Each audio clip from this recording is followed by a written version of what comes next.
Estamos começando mais um Letras e Livros da TV da Cidade Livre, que apresenta escritores de Brasília. Eu sou Mariana Batista e hoje eu vou apresentar o Pedro Batista, meu pai, apresentador do programa. Pedro tem 15 livros publicados, atua como jornalista há mais de 20 anos e milita há 35 anos pela luta do povo. Bem-vindo, Pedro. É bem-vindo e uma alegria estar aqui contigo, Mariana. Ou seja, o Letras e Livros, que foi criado, idealizado, pensado por mim, poder eu ser entrevistado e apresentar meu trabalho pela minha filha, é uma alegria. Pedro, você é paulista e há quanto tempo reside em Brasília? Eu estou em Brasília, de fato, eu cheguei da última vez em final de 2002, mas a primeira vez que eu morei em Brasília foi em 78, no segundo semestre e até o meio de 79. Eu tinha 15 anos e eu fui estudar no Colégio Setor Leste, e naquela época era a ditadura e nós estávamos em luta pela anistia. E como eu era representante de turma, em uma reunião de representantes de turmas, eu propus que o colégio, através dos representantes dos alunos, apoiasse a reconstrução da UNE. E aí eu fui expulso do colégio. Aí fui para Belém, e onde eu vivi a minha vida toda, a infância, até o momento que eu saí, depois de muitas dificuldades, mas eu estou em Brasília direto desde 2002. Entendi. E em relação aos seus livros, a leitura, quando você começou a iniciar essa carreira? Eu fui criado na roça. Eu nasci na roça, no interior de São Paulo. Minha mãe dizia, e meu pai também, que meu umbigo foi enterrado na porteira. E por ter sido enterrado na porteira, eu nunca vou sair do campo. Mas só que eu acabei saindo, mas a minha infância foi toda no campo. E a minha mãe, eu morava numa casa de taipa, que não tinha eletricidade nem água encanada, mas era um lugar maravilhoso. Rio, lagoas, tinha criação de gado, carneiros, cavalos, muitas árvores frutíferas. E à noite, a minha diversão à noite, quando não era contar a estrela, era ouvir a minha mãe contando histórias, lendo. Eu aprendi a ler e escrever com a minha mãe na roça. Minha primeira professora foi a minha mãe. Então, eu comecei a ter acesso à leitura na infância, na roça. E depois, com a militância política, quando eu comecei a ler os livros políticos. Mas a escrever, eu comecei aos 15 anos, quando eu publiquei meu primeiro livro, Tudo Tem, né, que foi feito no mimeógrafo. E de lá para cá eu não parei mais. E esse livro foi publicado quando? E onde? O Tudo Tem, ele foi publicado em Belém do Pará, em 79, e eu tinha acabado de sair de Brasília, eu estudava no Colégio Setor Leste, fui expulso, cheguei em Belém, e aí, no mimeógrafo, na onda da geração mimeógrafo, eu publiquei esse livro. A capa é cartolina, o título é um carimbo, a impressão foi um stencil que eu mesmo datilografei, rodei, grampeei e vendi. Isso foi feito no final de 79. Quantos livros? Na época eu publiquei uns 300 exemplares. Mas aí, a partir daí, vieram outros no mimeógrafo, né? Não foi só esse no mimeógrafo. E os seus textos, seus primeiros livros, que linha que seguiam? O Tudo Tem, ele tratou da luta contra a ditadura. Tudo Tem é um poema que é o que dá título ao livro, que é assim: tudo tem, feijão e inflação, polícia e repressão, tortura a estudante, tudo arbitrariamente, barriga vazia todos os dias, governo e corrupção, direito a estrangeiro, dever a brasileiro, polícia e ladrão, abertura à ditadura, direito à tortura, dinheiro a ninguém, fome todos têm. Esse é o poema Tudo Tem que originou este livreto. E depois os seus outros livros seguiam a mesma linha? Todos os meus livros, com exceção de 2, mas os demais, eles são uma voz, eles são palavras, eles são versos, eles são textos que tentam contribuir Para ontem à noite eu conversava com um amigo, um jovem, Felipe, e ele me dizia algo que me chamou a atenção. A gente conversando sobre a luta do povo. E o Felipe disse assim, que ele não consegue entender como que os amigos deles, em sua totalidade, são tão idiotizados, porque ele não consegue conversar sobre a história, sobre política, que as pessoas são todas voltadas para os seus interesses e se dar bem de uma forma mesquinha, de uma forma cada vez mais egoísta. Isso ontem à noite, o Felipe me falando, e os meus livros, desde o primeiro até hoje, ele tenta isso, contrapor, ser uma contraponto, ir na contracorrente dessa ideologia burguesa, capitalista, egoísta, mercenária, que predomina, onde todo mundo precisa se dar bem, e para se dar bem tem que passar sobre os outros. Então a linha do que eu escrevo, do que eu produzo, sejam os poemas, sejam esse relato, seja o romance, ou seja a biografia, todos têm um lado, têm um compromisso, que é justamente tentar fazer com que as pessoas conheçam um pouco da sua história, se sensibilizem e se indignem com este mundo onde meia dúzia controla os sonhos, controla a riqueza, controla o nosso futuro, apagando o nosso passado. Então, o que eu escrevo, seja o que for, tem a perspectiva de contribuir para que as pessoas abram os olhos e descubra a necessidade de lutar para transformar a sociedade. Certo. E Pedro, após o Tudo Tem, como que foi a trajetória dos seus outros livros? São 15 livros, né, ao todo?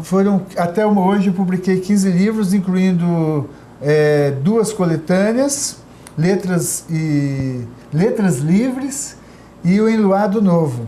Mas logo após o Tudo Tem, nós criamos as edições PCB, que na época da ditadura, e a gente tinha um movimento chamado Movimento Poetas na Praça. E eu costumava pichar muro com os meus poemas, e todos os poemas eu assinava PCB. E a partir dali eu criei as edições PCB.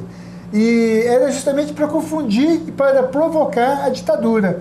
Porque apesar de eu ainda não ter naquele momento ainda a identidade que eu tenho hoje, a identificação com o comunismo, com a luta comunista, com a luta revolucionária do povo, não só brasileiro, mas de todos os países, PCB não era Partido Comunista Brasileiro, PCB era Pedro César Batista, que é meu nome. Então, a partir daí, as edições PCB foram publicados 6 títulos, não somente meus livros, mas também títulos de outros colegas, do Newton, do Tibério, lá do Pará, e mais o Enluado Novo, que foi uma coletânea que tem aproximadamente 30 autores, que da UPOP, União dos Poetas do Pará, que nós organizamos em 1982, e já não existe mais. E depois vieram os outros, né? O Coração de Boi também foi das edições PCB. O Coração de Boi, por exemplo, ele nasceu, essa aqui é a 2ª edição, que foi a primeira que já não foi mimeógrafo, esse aqui já foi feito em offset, em gráfica, mas a primeira edição, ele nasceu no sertão do Maranhão, durante um churrasco de coração de boi com cachaça, lá em Dom Pedro, Presidente Dutra. E aí foi escrito e foi impresso lá no Maranhão mesmo, e com esse livreto eu fiquei mais de um mês em Alcântara, vendendo poemas e me sustentando. Aí depois eu publiquei a 2ª edição. Aí vieram outros, depois vieram vários, né? O mais recente é o Relatos, mas tem o Marcha Interrompida, que é um romance que eu levei vários anos para escrever, que eu trato do massacre de Eldorado dos Carajás. É um romance histórico que eu reconstruí, juntando ficção e fatos, com personagens fictícios, mas os fatos são reais, quando a polícia paraense, junto com os latifundiários, organizou um massacre em Eldorado dos Carajás. Eu só pude terminar o livro depois que eu participei de uma marcha do MST. Você até participou comigo de um trecho quando o MST fez Goiânia-Brasília. Você deve lembrar que nós acompanhamos, foi ali que eu terminei o Marcha Interrompida. Tem os Sonhos Reais, que é offset, mas é bem simples, que são poemas também, esse aqui é de 96. Tem aqui o Gilson Menezes, operário prefeito, que eu trato do primeiro governo do PT. Em 1982, o PT elegeu 2 prefeitos. um em Santa Quitéria, no Maranhão, e Gilson Menezes, em Diadema. O de Santa Quitéria, assim que foi eleito, saiu do PT e foi para o PDS, que era o partido da ditadura, traiu tudo que ele disse que ia fazer. E o Gilson Menezes foi sozinho, entre 1982 e 1985, o único prefeito do Brasil. Para se ter uma ideia, o Paulo Freire foi que cuidou da educação no município. As primeiras experiências de orçamento participativo, de conselhos populares, a Marilena Chauí prestou assessoria. Então eu fiz uma entrevista com o Gilson e construí esse livro. Tenho ainda o João Batista, Mártir da Luta pela Reforma Agrária. Esse aqui já é também a segunda edição. O João Batista foi meu irmão, foi o único deputado assassinado no Brasil após o fim da ditadura. Nós tivemos 2 deputados, o Rubens Paiva, que recentemente descobrimos como o Exército o matou, e João Batista, que foi assassinado pelo latifúndio. Inclusive, este ano, em 6 de dezembro, fará 25 anos do seu assassinato. E aí tem também o Candeeiro do Tempo, que é uma coletânea com 30 anos de poemas. E o mais recente que eu lancei este ano, Relato sobre Amor, que eu entro noutra seara. Mas apesar de tratar de relacionamento, eu mostro como que o patriarcado, como que o patrimonialismo juntos abusam das relações humanas, fazendo com que falte o companheirismo, a cumplicidade, e muitas vezes os sonhos daquele amor que se busca, ele não ocorre porque as pessoas se deixam levar por aquilo que eu falei no início, pelos valores que a sociedade burguesa coloca, onde cada um tem que se dar bem, independente de pisar em cima do outro. Então, esses são alguns dos títulos, né? Estão faltando outros, alguns que eu não tenho, por exemplo, Letras Livres, E aí, e Poesia Matutaí, eu não tenho esses títulos. Eu publiquei no Mimeógrafo e eu não tenho nenhum exemplar. Certo. E, Pedro, sobre o Relato sobre Amor, seu último livro, onde que você buscou inspiração? Foram histórias que você viveu? Como que se deu os textos desse livro? Eu tenho 50 anos de idade, né? Hoje entrevistado aqui pela minha filha mais nova, que já é jornalista, e tem 22, então eu já vivi um pouco. E ao viver a gente observa, a gente anota, a gente aprende, a gente vive, a gente vivencia. Porém, o Relato sobre o Amor, ele é fruto das minhas observações, das minhas anotações, da vivência cotidiana, da minha história, observando as mais variadas situações e também da leitura. São 13 contos e que todos são fictícios, porém baseados em situações presenciadas, anotadas e construídas de uma outra forma. Ele é fruto da observação da minha vida, ou seja, nos mais variados momentos. Ou seja, a história nos permite observar, anotar e reproduzir e registrar. Então, o Relato sobre o Amor, ele trata em 13 relatos, situações, sendo que 9 relatos são na primeira pessoa feminina, são as mulheres falando das suas dificuldades, dos seus sonhos, dos seus amores, dos seus desamores, das suas dificuldades. Então é isso, foi fruto da minha observação. Certo. E em relação a todos os seus livros, por eles serem mais ligados à luta do povo, como as dificuldades que você enfrentou para publicar seus livros, como que foi? É interessante isso, Mariana. Eu fui em Nova York, na ONU, lançar a Marcha Interrompida. E durante o lançamento de Marcha Interrompida, no auditório da ONU, tinha um general brasileiro, destes que integram as missões de paz. E a partir da minha fala, da apresentação do livro e do vídeo Marcha Interrompida, que eu apresentei, o vídeo está no YouTube, foi feito pelo Eduardo Garcês, um amigo, um excelente companheiro, companheiro de primeira linha.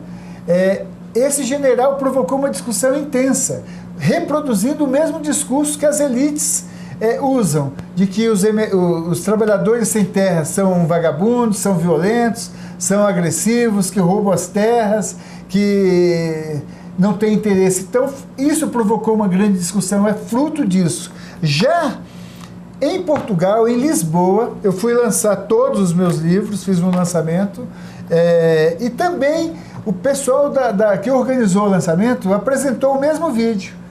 E tinha um representante da Câmara Brasileira Câmara Portuguesa de Comércio com o Brasil, Câmara Brasil-Portugal de Comércio, um latifundiário português que tem terras no Brasil e que estava no lançamento.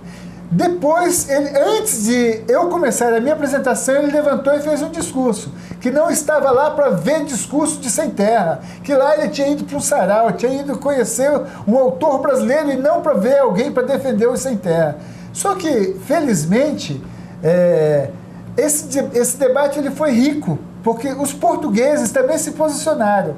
Tinha um professor de literatura da Universidade de Lisboa, eu não me lembro o nome dele, que em seguida, antes mesmo de eu falar, logo após este outro português falar, ele fez uma fala defendendo a linha que eu apresento e recitou Manuel Bandeira, aquele poema que trata sobre o animal. O homem, o animal é um rato.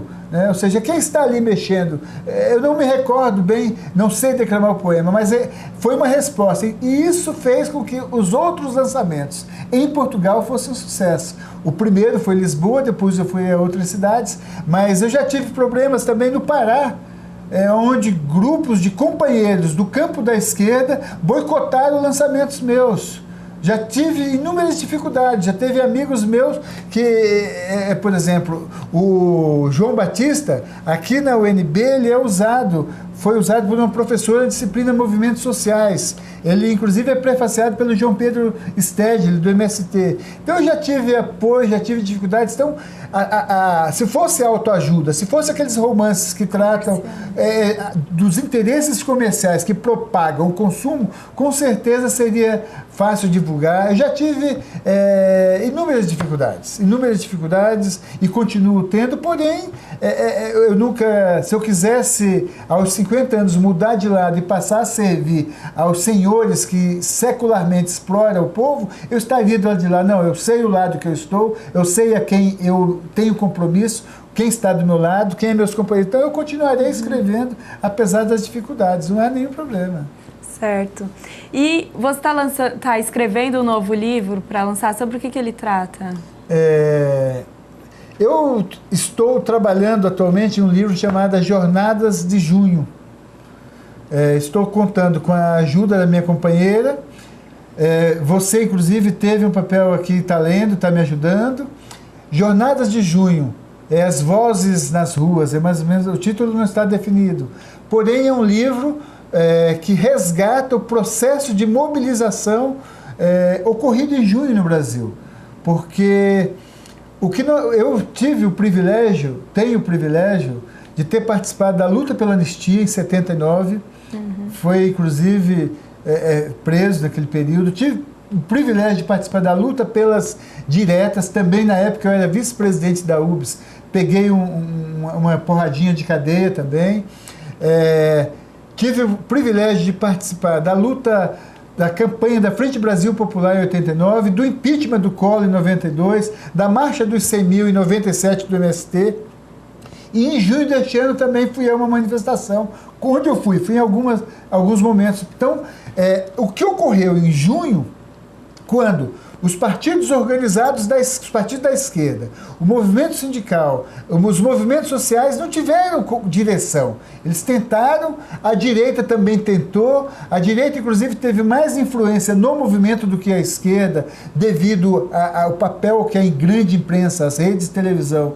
atuam. Então, esse livro trata um pouco dessa análise histórica, porque não dá para tentar entender junho de forma isolada. Nós precisamos perceber o que representou o fim da ditadura a partir do governo Collor. Anterior até, se a juventude hoje ela está despolitizada, se ela não acredita na política, se ela não acredita nos partidos, isso é fruto de uma manipulação do Estado que a mídia controlada pelo capital e que também controla o Estado, manipula tudo. Na universidade, nas ensino médio e no ensino fundamental, as criancinhas hoje, de 3 anos, 4 anos, já escolhem a marca que quer. Então, assim funciona. Então, essa juventude que foi para a rua em junho, ela foi em defesa de uma política diferente, porque ela cansou de ver tanta bandidagem, que é um fruto histórico que não começou agora, vem secular. É a história do nosso país, porém ela veio com aquele mesmo moralismo de Jânio Quadros. sem discutir as causas, que é o sistema capitalista, que é o Estado burguês, que é o Estado contra o povo. Então, esse livro, eu faço uma análise histórica para tentar chegar a junho. Então, Jornadas de Junho, brevemente vai estar por aí. Tem previsão de quando? Já dera para ter terminado, mas o tempo, todo dia, o ritmo diário é muito pesado, não deu para terminar, mas logo, logo, este ano ainda estará sendo lançado. Com certeza, 2013, até o final, Jornadas de Junho será lançado. Certo. E Pedro, você também é diretor do Sindicato dos Escritores aqui do DF.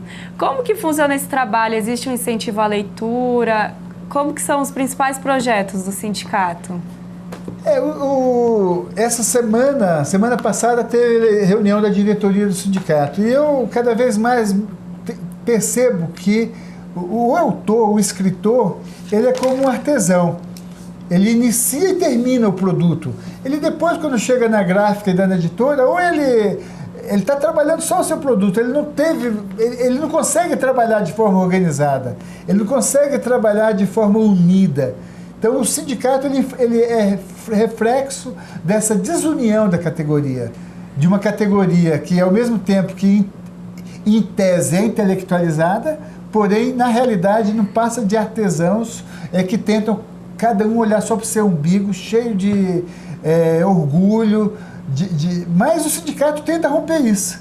Nós fizemos o ano passado um debate sobre a regulamentação da profissão de escritor. Nós estamos tentando conseguir a meia entrada nos eventos culturais e artísticos para os autores. Nós vamos começar brevemente um cine-clube lá na Livraria Cotidiano, parceria do Instituto Autonomia, com o Sindicato dos Escritores.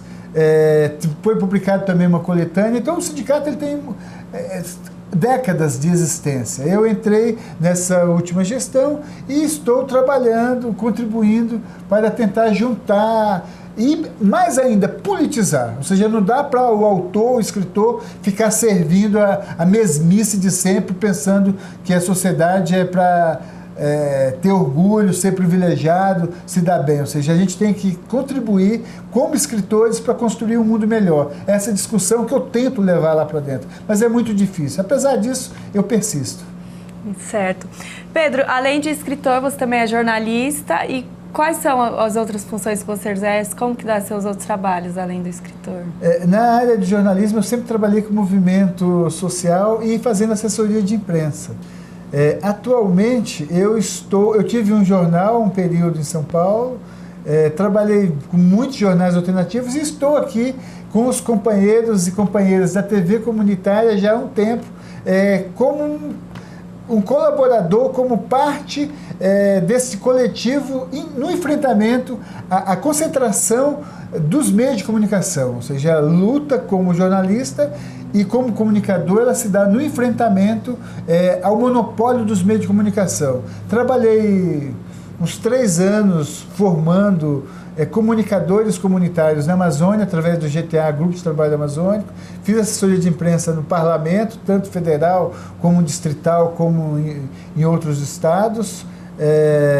E tenho usado esse conhecimento e essa experiência para, na mesma linha, colocar a comunicação contra esse pensamento único.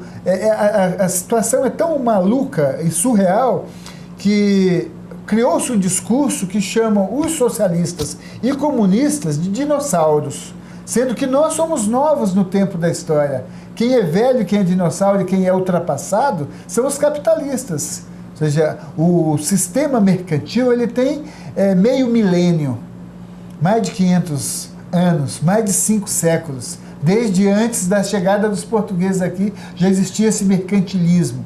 O socialismo, a sua experiência concreta, as mais recentes, foi a União Soviética, que durou 70 anos, que começou em 1917, Cuba é de 1960, Vietnã também é da década de 60, e vem nos chamar de dinossauros. E toda a sociedade Inclusive, setores de esquerda reproduzem esse discurso. Então, como comunicador, como jornalista, eu estou nesse enfrentamento também de conceito. Ou seja, quem é velho, quem é ultrapassado, quem tem que ir para o museu para mostrar que não faz bem para a sociedade, é esse sistema capitalista. Então, eu uso a comunicação nessa perspectiva também. Não tem outra coisa a fazer. Certo, então, nosso tempo está acabando. Pedro, agora me fala...